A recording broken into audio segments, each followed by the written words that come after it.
बहू को सिर्फ बनाना ही नहीं, खाना भी आता है। रामानंद जी अपनी बिटिया पायल के ससुराल आए थे। उनकी बेटी पढ़ाई लिखाई के साथ गृह कार्य में निपुण थी।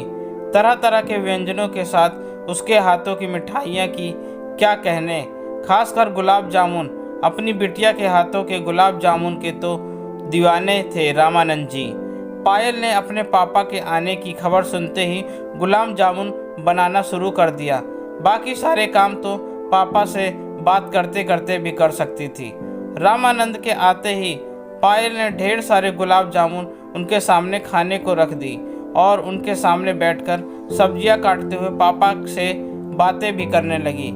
रामानंद जी ने गुलाब जामुन खाकर खुशी जाहिर करते हुए कहा, मेरी लाडो के हाथों में आज भी वही स्वाद जो शादी के पहले हुआ करती थी। पायल ने खुशी से जाहिर करते हुए कहा, सच में पापा, मेरे हाथों की बनी मिठाइयों में पहले वाला ही स्वाद है। क्यों मेरी लाडो, तू तो ऐसे बातें कर रही है जैसे अपने ही हाथों बनी मिठाइयों का स्वाद भूल चुकी हो। चल मुंह खोल, मैं तुम्हें खिलाता हूँ, फिर बता। थोड़ा मायूस होकर पायल ने कहा, नहीं पापा, रहने दीजिए। पापा क्यों? एक बेटी को बहू बनाते समय ससुराल वाले ये वादा करते हैं कि उसे बेटी बनाकर रखेंगे, पर शादी होने के बेटी से बहू बनते ही इन वादों के बदले धोखा मिलता है। रामानंद ने कहा, मेरी बिटिया कब इतनी बड़ी हो गई और बड़ी बड़ी बातें करने लगी, मुझे पता ही ना चला।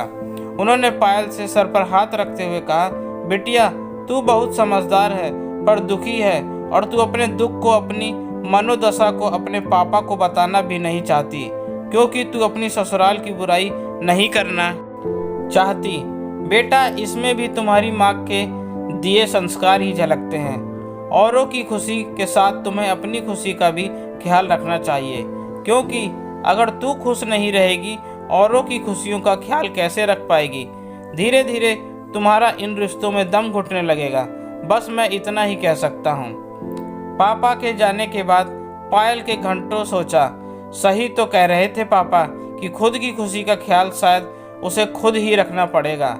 पायल खो गई बीते दिनों की यादों में। कितनी खुशी मिलती थी उसे गुलाब जामुन बनाने और खाने में। बिना भूख के भी वह 8-10 खा जाती थी, पर शादी के बाद बस उसे बनाना याद रहा, खाना तो भूल ही गई थी। ससुराल में तो बस अब की खुशी के लिए बनाओ और उसे खिलाओ।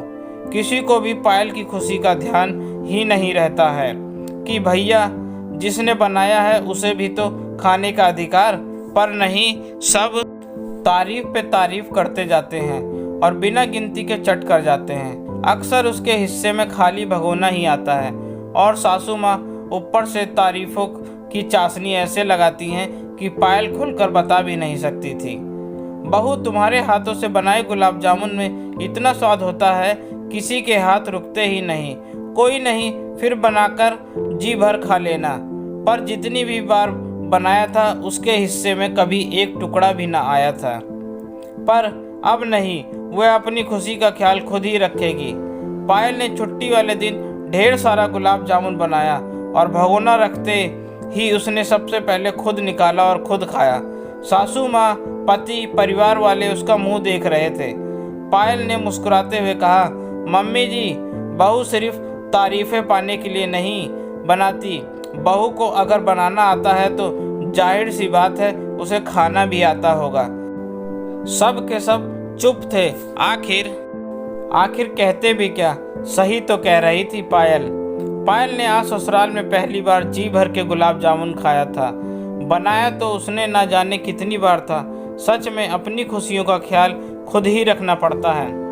दोस्तों, आपको मेरी यह कहानी पसंद आए तो प्लीज़ लाइक, शेयर, कमेंट और सब्सक्राइब जरूर करें। आपका अपना दोस्त, धन्यवाद।